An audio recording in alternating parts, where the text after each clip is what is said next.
Queridas, é impossível um homem definir o que era uma mulher de Deus.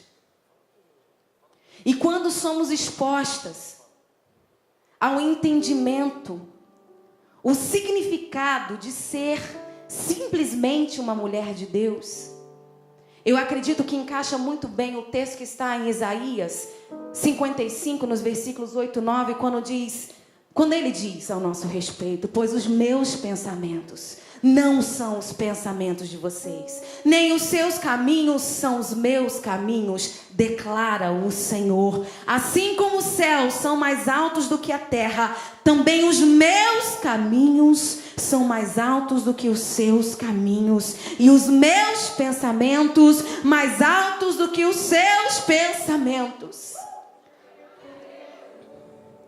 Entendeu a dimensão, o nível?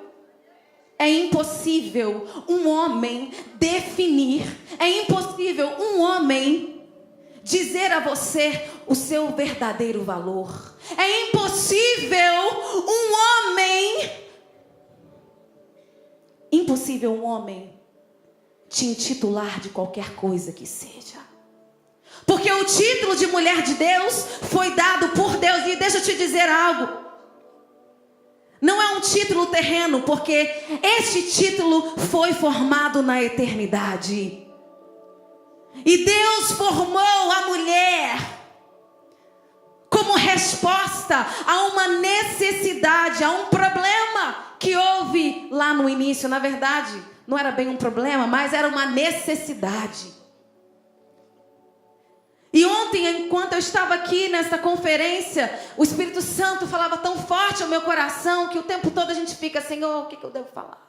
Jesus, Cassiane realmente é doida. Meu Deus, ela é maluca. Pensa como a irmã está aqui tremendo toda, Jesus. E Deus ia confirmando no meu coração aquilo que Ele havia ministrado no meu coração, enquanto eu pensava sobre quem eu sou. E eu fui escrevendo, e eu vou ler o que eu escrevi, porque exatamente aquilo que foi o texto usado para a abertura, versão Raquel Malafaia, amém? O homem é incapaz de definir uma mulher de Deus, porque os pensamentos do homem são limitados. O único ser capaz de nos definir por completo e nos nomear com este título tão lindo é Deus, o próprio Criador. É Ele quem nos intitula mulher de Deus.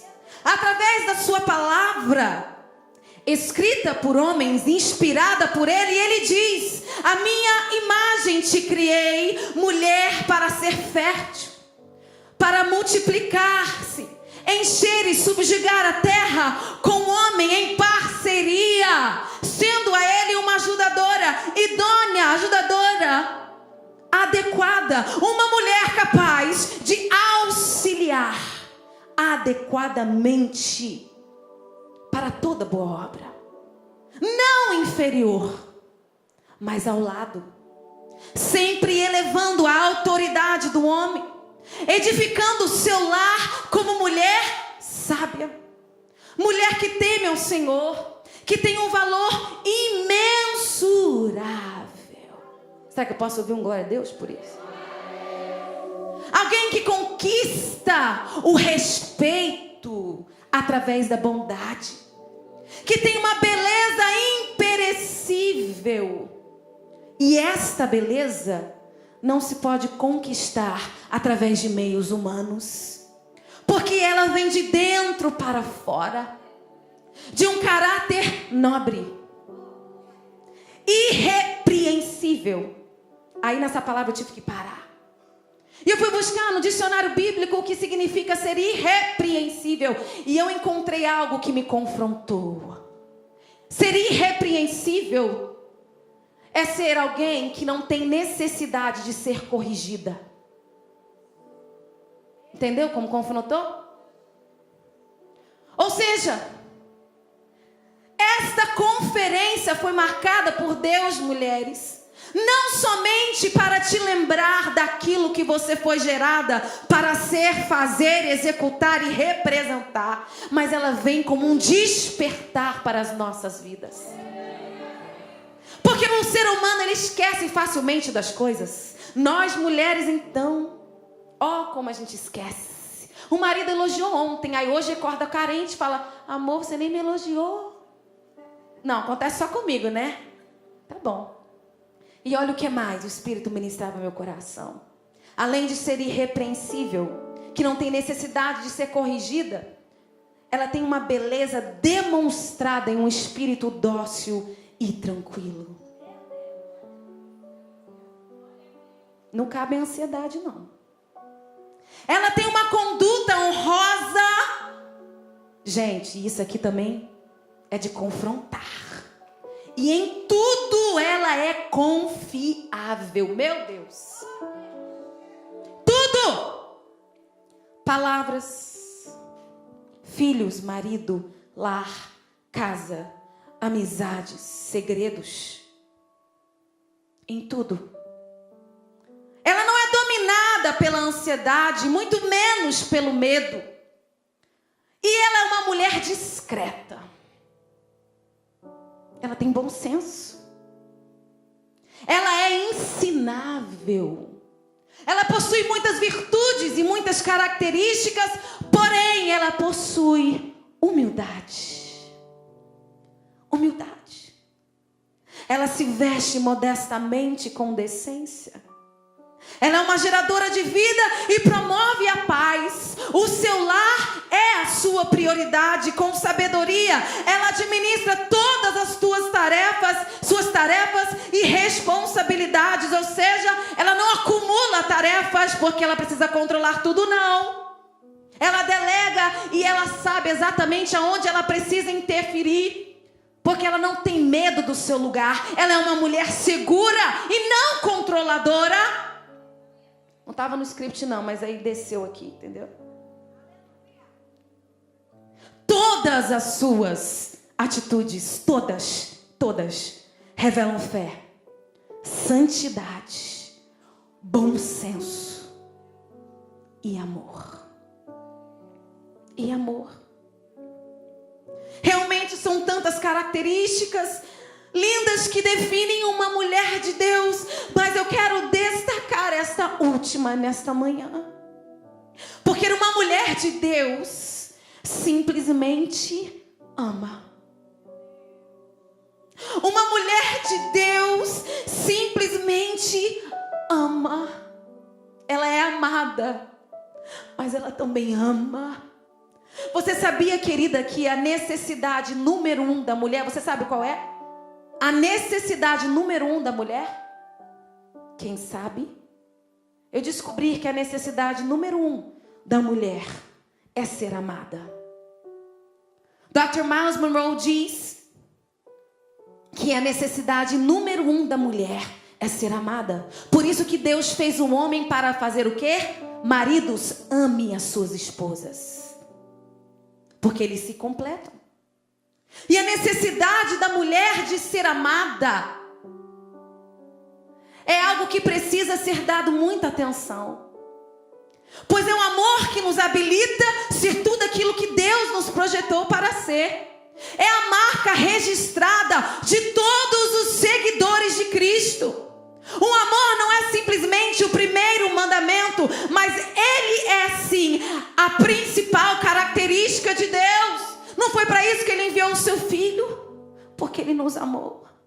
Mateus 22, 34 a 40 diz que o maior mandamento é o amor. Diz: ao ouvirem dizer que Jesus havia deixado os saduceus sem resposta, os fariseus se reuniram. Eu vou correr, gente, porque meu tempo está quase esgotado, então vocês vão anotando a referência. Quando a gente canta, a gente perde noção do horário, né? A gente vai adorando. E lá em Mateus, amém, amiga, obrigada. No capítulo 22, diz ainda: um deles, perito na lei, o pôs à prova com essa pergunta: mestre, qual é o maior mandamento da lei? Respondeu Jesus: ame o Senhor, o seu Deus, de todo o seu coração, de toda a sua alma e de todo o seu entendimento. Este é o primeiro e maior mandamento. E o segundo é semelhante a ele: ame o seu próximo como a si mesmo. Pois destes 2 mandamentos dependem toda a lei e os profetas. Destes 2 mandamentos, destas 2 razões,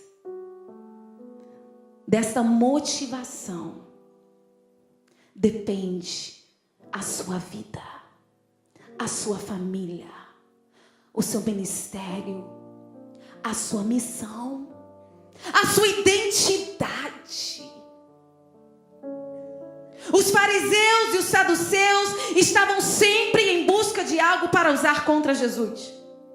Ele era questionado por homens hipócritas, maldosos, que armavam contra ele através de perguntas maliciosas.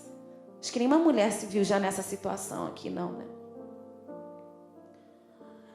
E ao responder uma das várias perguntas que estes homens levavam para ele para tentar desmoralizá-lo, Jesus revela a eles qual era o maior mandamento. Eu fico pensando comigo, Jesus poderia ter dado uma resposta bem feia para eles. Jesus poderia ter dado uma resposta, para mandá-los embora, mas Jesus, a característica dele era de amar. Ele não poderia desprezar. Ele não poderia desprezá-los, porque não estava na essência dele. E ele ainda tinha chance, ele ainda tinha esperança de que, ao revelar quais eram os maiores mandamentos, mesmo sabendo que eles estavam ali procurando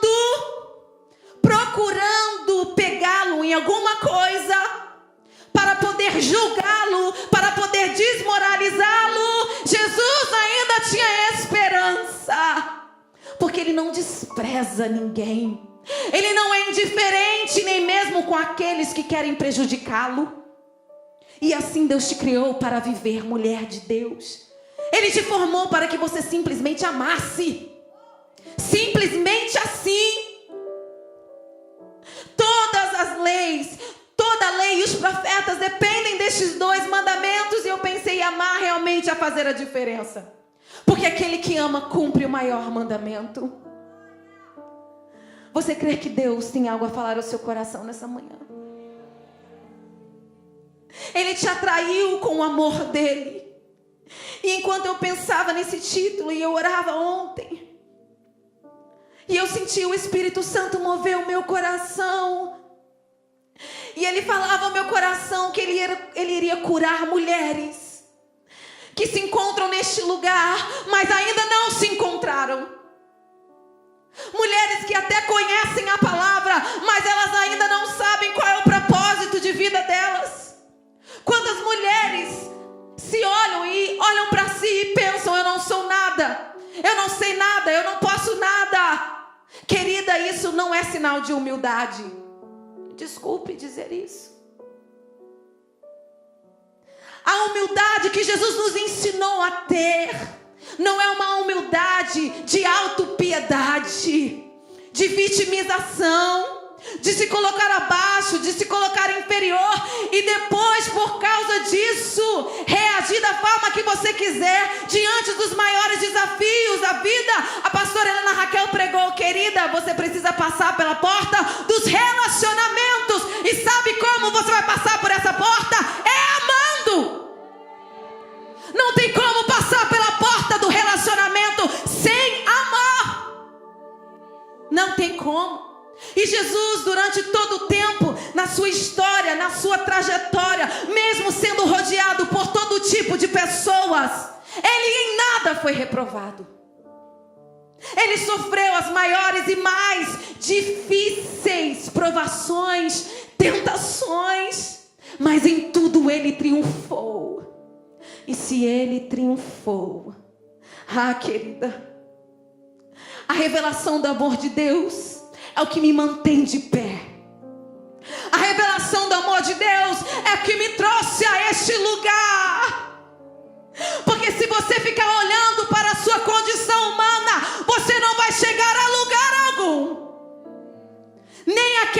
se envaidece e nem aquela que se humilha, porque o seu olhar precisa estar em Deus. E é o amor dele que nos faz entrar pelas portas dos relacionamentos. É o amor dele. A vida dele foi uma oferta de amor. E por que o Senhor nos chama para um despertar nessa manhã? Porque o Senhor reúne milhares de mulheres, coloca no coração de uma mulher de Deus esse tema tão lindo, porque Ele deseja te falar que você pode colaborar de uma forma muito relevante neste mundo. Mas Raquel, eu não sou pastora. Raquel, eu não sou conhecida como a pastora Cassiane. Eu não sou. Ser usado por Deus não é apenas para aqueles que estão em evidência. E vocês precisam aprender a diferenciar essas coisas. Uma coisa é estar em evidência e outra coisa é cumprir o propósito de Deus. Estar em evidência é simplesmente algo, uma ferramenta que Deus usa para que muitos chegam ao conhecimento da verdade. Mas se muitos chegarem ao conhecimento da verdade e os que estiverem mais perto de você não chegarem ao conhecimento da verdade, o que adianta estar em evidência e ganhar o mundo inteiro? Não adianta nada. E por isso que Deus veio em forma de homem. Perfeito. Perfeito, Ele veio para andar, caminhar e ensinar o que era ser segundo a imagem dele. E o que me atraiu, o que me atrai em Jesus é que Ele nunca desiste. Jesus veio completar aquilo que Deus começou a fazer lá no jardim. E que o diabo tentou interferir. Ele tentou paralisar o projeto de Deus, introduzindo algo desconhecido para Eva. Tentando colocar dúvida no coração dela, e ele conseguiu. E por isso, somos sujeitos ao pecado. E Romanos 3 diz que todos pecaram e destituídos estão da glória de Deus. Mas eu não vim te condenar, porque Jesus não veio para julgar o mundo, mas sim para salvá-lo. Eu vim trazer uma palavra de esperança e dizer que você tem uma grande parte na missão de Jesus aqui nessa terra. Que este título de ser mulher de Deus não é apenas algo para te dar status. Não. Mateus 24, 12 a 13 diz que por se multiplicar a iniquidade, o amor de muitos se esfriará. Mas aquele que perseverar até o fim será salvo. Há uma promessa. Há uma promessa para mim e para você. Sabe o que você precisa?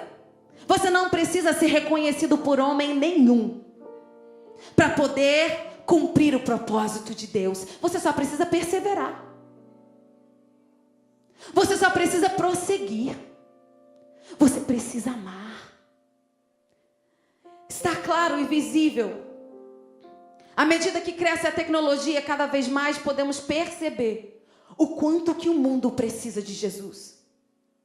O quanto que as pessoas estão se esfriando. E isso é uma profecia que está se cumprindo dia após dia. E se o amor esfriar, não tem reino. Se o amor esfriar, não haverá testemunhas para anunciarem as boas novas de Cristo. Se você desistir de amar, quem é que você vai alcançar? Qual é o legado que você vai deixar? Quando Ele veio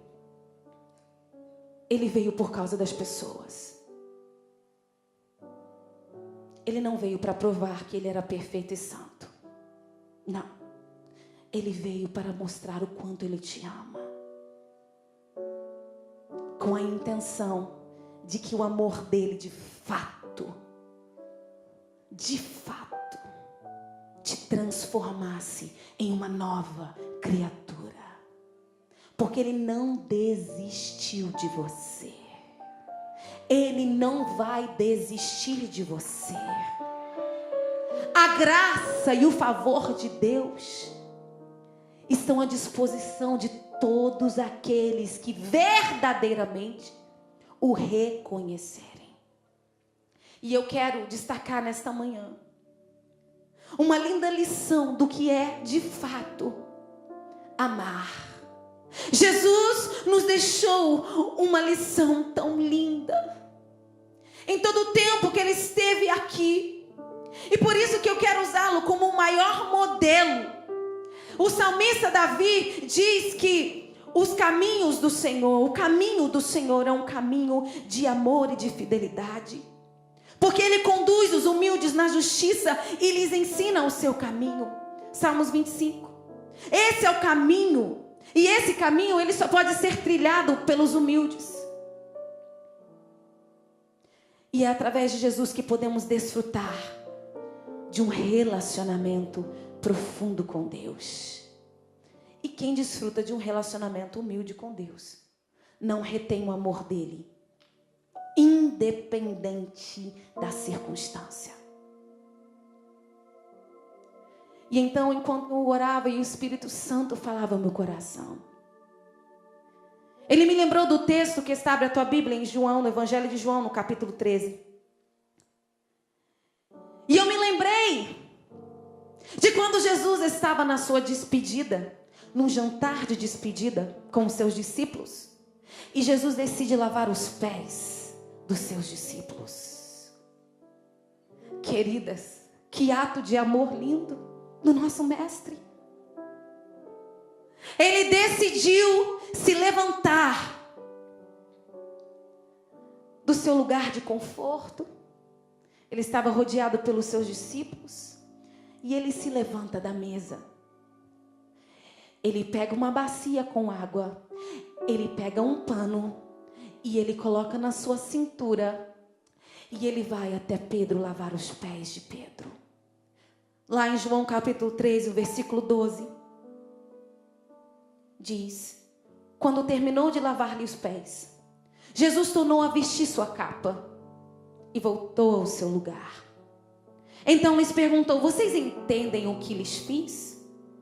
Vocês me chamam mestre e senhor, e com razão, pois eu o sou. Pois bem, se eu sendo o senhor e mestre de vocês, lavei-lhe os pés, vocês também devem lavar os pés uns dos outros. Eu lhes dei o exemplo para que vocês façam como eu lhes fiz. Agora que vocês sabem essas coisas, felizes serão se as praticarem. E ele diz algo muito lindo também. Digo-lhes verdadeiramente que nenhum escravo é maior do que o seu senhor, como também nenhum mensageiro é maior do que aquele que o enviou.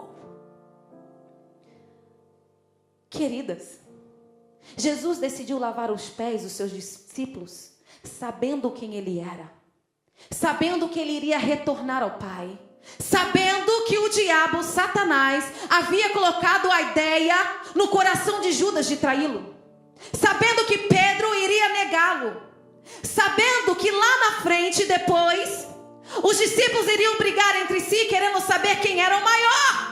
Jesus sabia de tudo isso, mas mesmo assim, naquele jantar de despedida, ele precisava marcar a vida deles, ensiná-los o que deve ser a verdadeira motivação de ser um seguidor de Cristo. E ele diz depois, lá nos versículos 33, meu Deus, é muito lindo isso. Ele fala depois: meus filhinhos, eu vou estar com vocês apenas mais um pouco. Vocês vão me procurar, mas para onde eu vou vocês não podem ir. Sabe por quê? Porque eles precisavam ficar e realizar uma grande obra. Mas antes de realizar uma grande obra, ele disse: um novo mandamento lhes dou. Não era novo porque era novo, não. Era novo porque eles precisavam entender a importância, o valor. Você já viu que você só dá valor às coisas que são novas? Se você compra um sapato novo, você descarta o outro, esquece que ele existe. Mulheres entendem isso muito bem, não é verdade? Porque às vezes a gente só dá valor àquilo que é novo. E ele estava falando, um novo mandamento lhes dou: amem-se uns aos outros como eu os amei. Vocês devem amar. Amar-se uns aos outros. Com isso, todos saberão que vocês são meus discípulos. Se vocês amarem uns aos outros. Eu sei que essa é uma mensagem de reflexão. Eu imagino o que você deve estar pensando e sentindo neste exato momento. Quem sabe você nunca se sentiu amada. Quem sabe você nunca se sentiu completamente aceita. Quem sabe você tem andado por aí buscado reconhecimento e a única coisa que vem à sua mente são as suas decepções, as suas frustrações, um perfeccionismo que tenta te dominar, porque o perfeccionismo é a pior coisa que pode acontecer com a mulher e foi o pecado que nos fez atrair isso. O perfeccionismo é uma insatisfação eterna. Tem mulheres que falam: eu sou perfeccionista. Não é uma qualidade. Não é. Porque o perfeccionismo não deixa você celebrar as suas pequenas vitórias. Ser perfeccionista não deixa você relaxar. Você acha que tem que sempre fazer mais e tudo bem. Nós precisamos fazer tudo com excelência para Deus, mas a motivação do perfeccionismo que é o que nos destrói. E por isso você não pode ceder ao perfeccionismo, porque senão só vai restar amargura, sentimento de quem nunca venceu e de quem nunca vencerá. Quem entende nessa manhã, diga amém. Mas Jesus, Ele disse: como eu os amei, vocês devem amar-se uns aos outros. Sabe o que eu entendo? Que Ele deixou um padrão. Ele deixou um modelo de amor. Está escrito claramente em João 13: olha, eu vou lavar os pés de vocês, porque eu quero dar exemplo. Eu sei, Judas, que você vai me trair. Eu sei, Judas, que o seu coração foi tomado pelo diabo, por Satanás.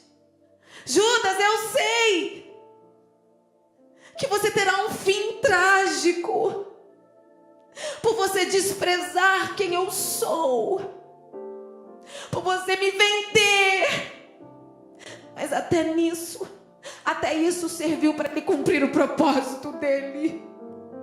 Porque quando Judas vende Jesus, ele não tem noção de que ele está colocando o mestre no lugar que ele precisava para me resgatar, para te resgatar, para nos resgatar. Ele passou pela morte, mas ele ressuscitou. Ele ressuscitou.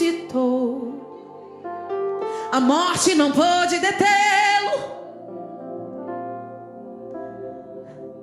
Por você, Ele faria tudo de novo, tudo de novo, tudo de novo, com esperança de que você pudesse compartilhar também do amor dele. Foi por isso. Eu fiquei pensando nesse texto e eu fiquei pensando dias e eu falei: Jesus, me revela uma coisa aqui, né, Senhor? Jesus disse: não, é simplesmente isso. O evangelho é simples. Claro que a grandeza, a magnitude, o poder, tudo que ele fez foi tão poderoso que a nossa mente humana não consegue dimensionar de forma alguma. Jamais seríamos capazes de verdadeiramente compreender. Mas há um objetivo, um foco principal, que ele fez tudo por amor. Foi por isso. E sabe que eu acredito, mulher de Deus, que ele te trouxe para esta conferência para que você fosse chave, para que você fosse um instrumento vivo nas mãos dele, para despertar um avivamento nessa terra. Qual é o avivamento? É o avivamento do amor. Porque o avivamento se dá quando eu e você somos transformadas pelo amor dele. E ele disse: Pedro, se eu não te lavar. Pedro ficou surpreso com a atitude de Jesus. Era algo inesperado. E os historiadores dizem que os escravos, os servos judeus, eles não lavavam os pés. Os gentios até lavavam, mas eles não lavavam. E ali era Jesus lavando os pés. Sabe o que eu entendo? Jesus jamais será indiferente à dor de qualquer pessoa. Ele jamais será indiferente ao pecado de qualquer pessoa. Jesus jamais será indiferente. Jamais. E isso nos prova que assim como ele fez, o que ele sentiu, nós também seremos capazes de sentir. E será necessário para compartilhar o amor dele. Está escrito, era necessário Jesus lavar os pés dos discípulos. Era necessário ele se levantar, sair do seu lugar, tirar a sua capa, pegar a bacia de água, colocar uma toalha ao redor da cintura e retirar a sujeira dos pés dos seus seguidores.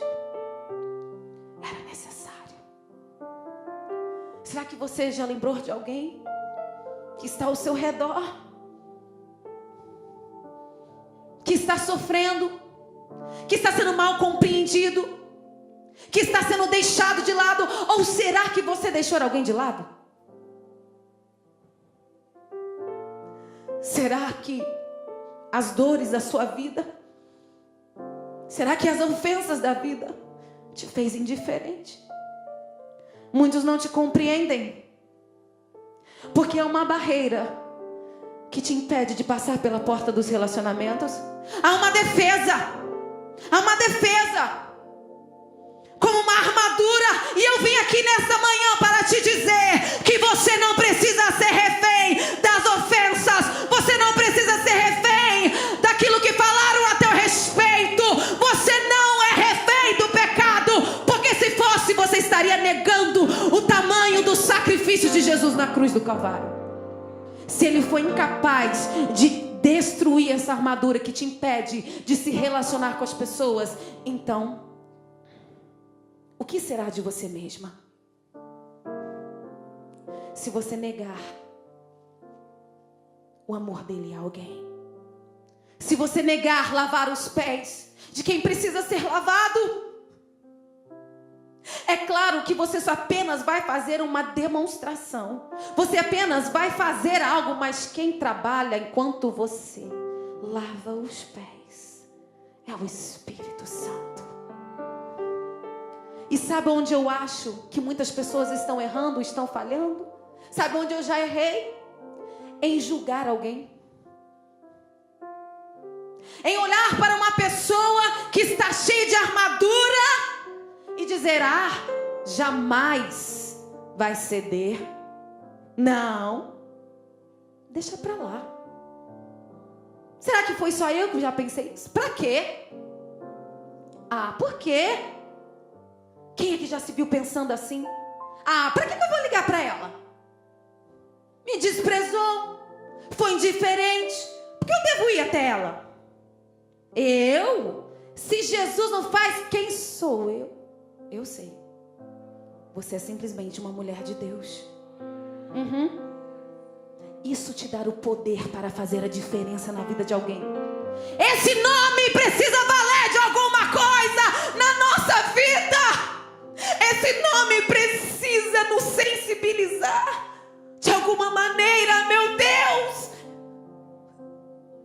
Carregar o título de mulher de Deus nos faz ser diferente, nos faz reagir diferente. Precisamos muitas vezes retirar sujeiras, pendências, limpar o caminho das indiferenças. E quando as pessoas estão com a ideia totalmente errada, você é diferente, então não vou me relacionar com você. Eu quero estar com pessoas que são igual a mim. Isso é uma mentira de Satanás, é uma isca de Satanás, para que você não cresça, mulher, em nome de Jesus. Abra sua mente nesta manhã, porque são as diferenças que revelam de fato o caráter de uma mulher de Deus. São as diferenças que nos colocam não em lugar acima, mas nos colocam no lugar que Jesus espera que estejamos. É amando que você vai ser uma mulher de Deus, reconhecida, porque é o temor de Deus, é o temor a Deus que te faz amar. É simplesmente um ato de obediência, não tem nada a ver com sentimento. E Jesus me trouxe aqui nessa manhã para dizer para você quem é que você tem que lavar o pé. De quem é? De quem é que você tem que lavar o pé? De quem? Você sabe. E é necessário para que o amor não seja sufocado, para que os relacionamentos não sejam sufocados. Eu já estou chegando quase ao fim. Amar como Jesus, se relacionar como Ele, é necessário. É necessário para que todos cheguem ao conhecimento da verdade. É uma missão nobre. E sabe o que eu aprendi? 3 coisas rapidamente. Eu não vou entrar profundamente. Mas sabe o que eu entendo, mulheres? Deus está destruindo as armaduras que te pedem de amar, para que você seja plena. Plena. Eu preciso ler esse texto para você. Abre a sua Bíblia em Efésios, capítulo 3.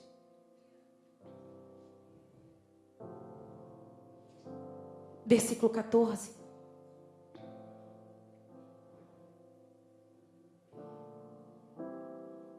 Você vai grifar esse texto.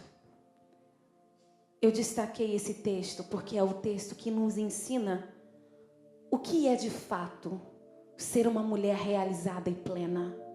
O que nos faz ser plena? Todas acharam? Diga amém.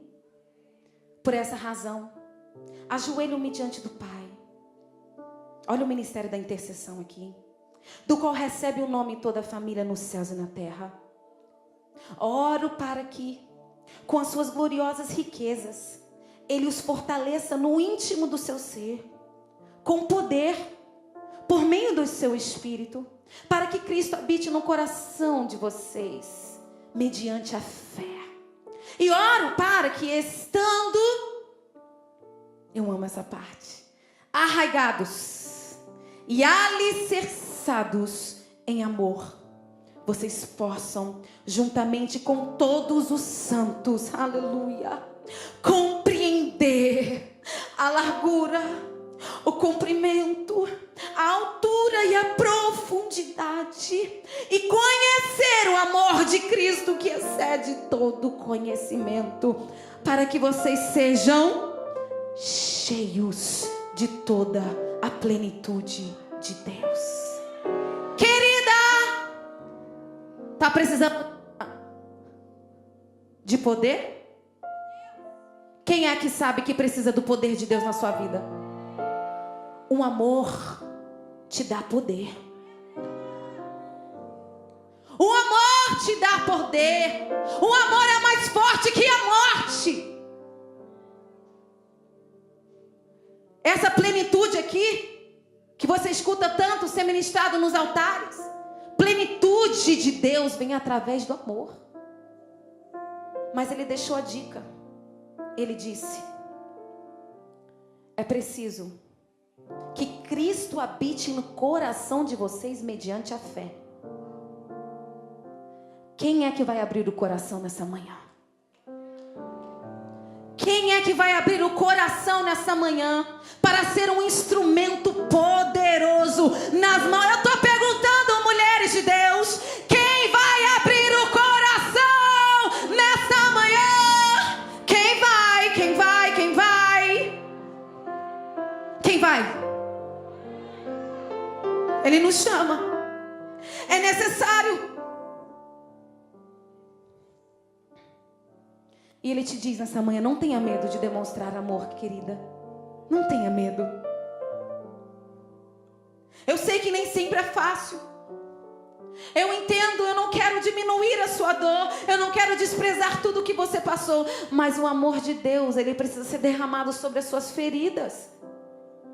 Mas se você não entrega para Ele, Ele não tem como preencher a sua vida de amor, porque você está apegado a coisas que já passaram e faz tempo.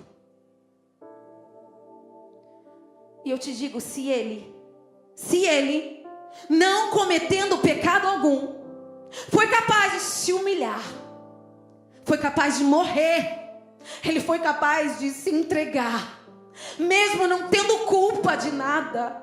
Queridas, abre mão da sua razão, abre mão da sua opinião, porque se a sua opinião que está regendo a sua vida, então aonde é que a palavra de Deus tem espaço aí? Se ele não usou a opinião dele, com certeza ele olhou do céu, ele fez isso, realmente viu que era tudo pecador, que ninguém merecia nada, mas ele escolheu se entregar. E está claramente escrito: se vocês amarem como eu, todos saberão que sois meus discípulos.